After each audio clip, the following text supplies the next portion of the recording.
nje esila yasi-5 Hlabisa sinobaba umeya esinanje manje ngizosithatha kabanzi sibeke ukuthi kwenzekala namhlanje nje behlangise u-Ward 6 u-Ward 7 u-Ward 8 u-Ward 9 u-Ward 10 bameya asibingelele sonke. Ngiyabonga futhi nami ngibingelela wena ngibingelele nabalaleli nababukeli zonke indawo. Siyathokoza kwento akawuzela ukuthi sibe la siyabona igeja-ke liphansi lana hlelele sikubona uhambela iy'ndawo ezahlukahlukene njengamanje-ke ubuhambele u-Ward 7 kodwa u-Ward 7 uhambela amawadi ahlukahlukene uzothola khona iy'nhlelo futhi uzolalela-ke futhi-ke umphakathi ukuthi yini-ke oyidingayo ukuthi nje mqapho kade kwenza namhlanje. Namhlanje besizokwenza i-IDP kanye ne-budget. I-IDP ne-budget ilapho khona esikhuluma khona ngey'nhlelo esihlelela khona unyaka ozayo u-2025-26 budget. So besixoxa ngalokho namhlanje ngoba unyaka wethu siwuplanela a year before ukuze sihlele.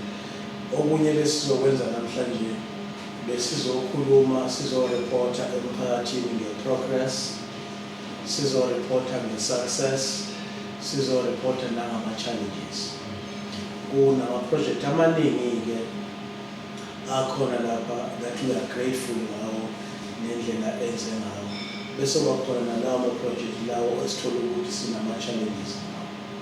Ukwenza isibonelo nje Ward 7 lapha sikhona, we are grateful kulela holo lasengodini kude kuduze nalapha kune-project ekade isidle imali ehlawumbisela ku-8 million. I-project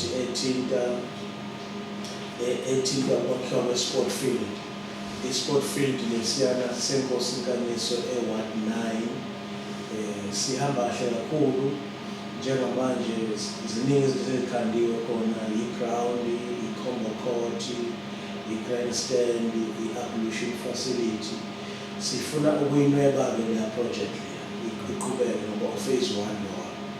Sifuna-ke i-phase elandelayo, sifuna kuzohamba sesokhamba ngisho ne-community hall okuyiyona that we-earmark kuleya ndawo. U-Ward 8 enye amawadi engenawo ama-hall ngenxa yemingcele. Njalo uma ukhanda ihholo umngcele uphushela kwelinye iwadi. Now ihholo yaseMakwanampondo we-plan ukuthi siyikhande kulo nyaka esizoqala ngayo i-financial year.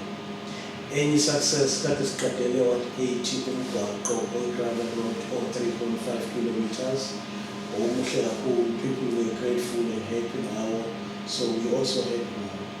Maningi ama-project edolobheni, sine-project esiyakhamba ewu-phase 2, i-DLTC isiphelile u-phase 2.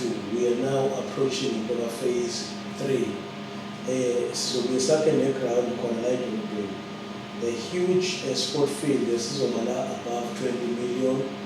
Naso siplana ukuthi sisikhande futhi maduzane nayo. Sizosakha ngama-phases ngenxa yento yemali. Sinawo-ke ama-challenges amaningi, amanye awo esiwadalela umphakathi. For instance, umasipala engenawo u-Before Hlabisa is being owed by the community 65 million imali yama-rates. That's a challenge. Okumele sibe nendlela ngoba what we did siyenzile amnesty ushwele sathi bonke abakolektayo abasikolektayo they must come forward ukuze sikwazi ukuxoxisana sabanikeza i-discount ya 40% bese senza ama-arrangement ukuthi sikhokha kanjani. That has been done. Abanye bahloniphile, abanye abahloniphanga. We also have ama-challenges ukuthi from Ward 6, 7, 8, 9, 10 izakhiwo ziyavandalizwa. Kade sizwa nje ukuthi ama-hall agcina angabi nazo iy'valo namawindi. Amanye sesiwakhanda sawaphindelela njengehholo laseGabatele. It's very bad ngoba sisebenzisa iy'mali zomphakathi. Kufanele ngabe siyaphambili siy'thole sesihlehla. I-sport field sasezibayeni has also been vandalized. There's quite a lot to mention. Kodwa nje we appeal kwi-community yethu ukuba ayisilekelele ukuba bangavandalize lezakhiwo, and they must report to us kwakhona umuntu avandalize ngoba akufanele futhi bakufuneki futhi abamukeleki. Ngiyathanda ukukancane ibudget yethu kulo nyaka esiyoqala. Currently sine-budget ewu-242,599,670. So eyalo nyaka esibona. So we are expecting ukuthi ngonyaka olandelayo ibudget yethu ukuthi kodwa at least i-draft esizosebenza ngayo. A bigger chunk yalo mali is 98 million goes to emalini yabasebenzi. We have only 11 million okuwona cover salaries and allowances ama-councillors. Bese kuba ne-portion encane imali kagesi is 8.7 million. Then we left with 24 million okuyimali yemigi. Iyona mali esikhanda ngayo imigwaqo, ama-hall, and so on and so forth, because it deals directly with the infrastructure. So incane-ke imali mawulalele kanti izidingo zabantu ziningi, imigwaqo abakhala ngayo, ama-access road, ama-bridge, ama-causeway, abanye basafuna amaholo ngoba wekho, abanye bese kuba nengxenye imali odinga ukusiyo-maintaina. So those type of things, they create i-challenge kufanele sikwazi ukudlula yona. Ingangathi ibhekene nathi ekugcineni kumele siqikelele ukuthi umphakathi wakithi siyakwazi ukulekelela, because that's what we're here for. Kuzwakala lapha ngiyazi ukuthi njengamanje umnyaka usaxoxa abafundi baphethe khona bazophasa kahle ngonyaka. Mhlawumbe ngokubheka lapho imali encane kuleneneza kanjani ukuthi omncane kwazi ukulekelela laba libona ngempela ukuthi laba suka khona kuyabheka ngempela. Mhlawumbe kwazi ukuthi beqhube kwazi mhlawumbe register. Into esenzakho into ye-NSFAS abanye abafundi abaningi frustration. Sesale sathi we will put aside amount of money for 700,000. Ukulela abafundi abane-frustration ukuthi babhalise uma becela befuna ukubhalisa kungenzeki.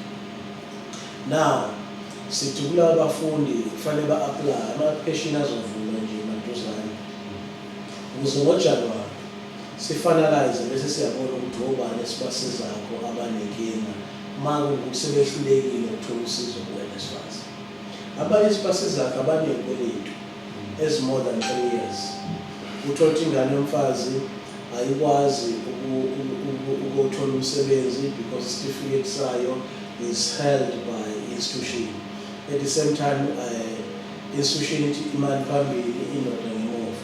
Those type of things sesibalekele abanye abafundi mabe ufika esimeni esinjengoleso, provided isikweletu si-more than 3 years. Ngoba usuke u-caught in between, ngapha ukwazi ukuthola certificate, ngapha ukwazi ukuthola umsebenzi. So ukuze impilo ikwazi ukuya phambili sesibalekele futhi abafundi.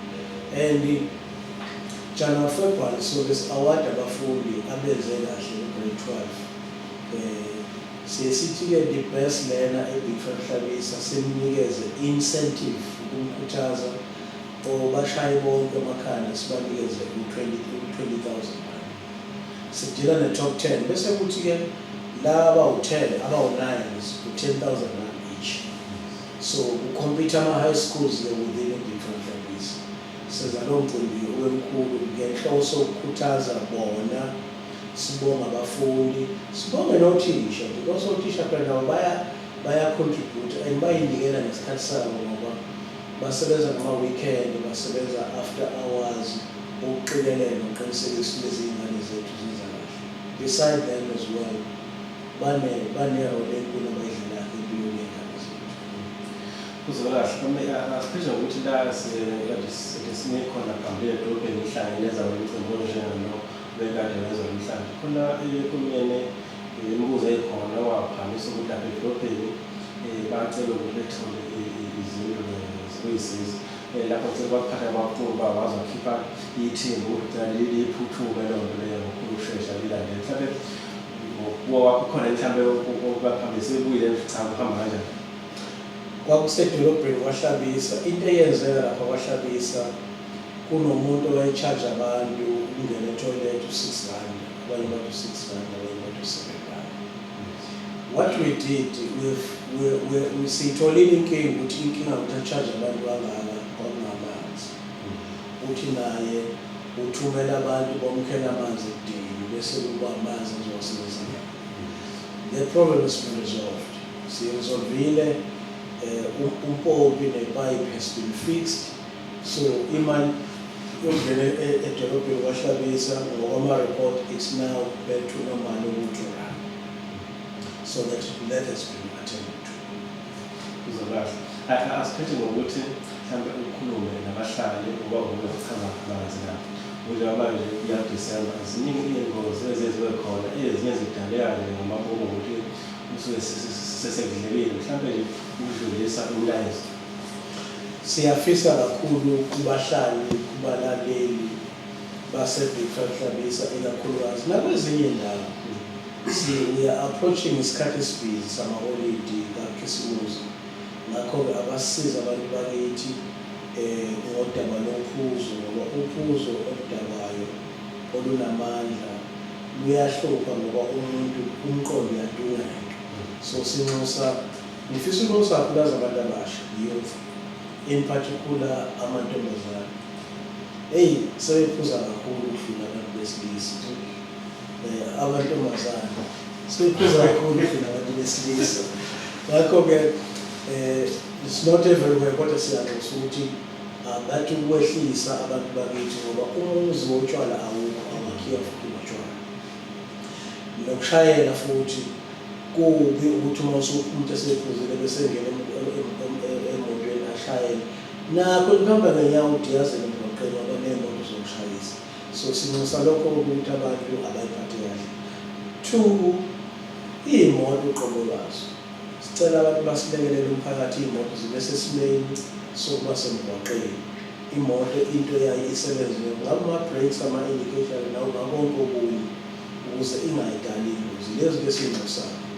Sekushilo lokho ngiyathanda ukuthi sibheke uKhisimusi. Into ehluphayo ngoJanuwari uma kade usuka kuKhisimusi awubi na 31 days uJanuwari. Uvele ube na 52 days. Uvele ngendlela olula ngayo. Ngakho-ke sinxusa ukuthi noma sinayo imali sispende sibuye nganele ngoba ziyavula iy'kole ngoJanuwari. NgoJanuwari futhi impilo isazoqhubeka idinga thina kuyo le budget engekho. Ngakho-ke asingaspendi yonke imali ngo-1 day kuKhisimusi kumbe usuku oluthizeni lolo ozosijabulisa. Asijabule nje sibuye nganeno. Ngiyathandana ukuthi ngifisela abantu bakithi iy'hlobo zami nezakho uKhisimusi omuhle oney'busiso kanye nonyaka oney'busiso ka-2025. Singene sonke siphila nokuhle ngesiy'fisela khona. Siy'fisela ama-career amasha namahle nempilo nje uNkulunkulu asigcine kho konke asihlele asilondoloze. Siphile sibonana. Abashayeli sibonga kakhulu ngesikhathi sakho sasipasana. Ube nje ngokulalelisa kakhulu usabeka indlebe yakho usalalela isikhathi sakho sathokoza.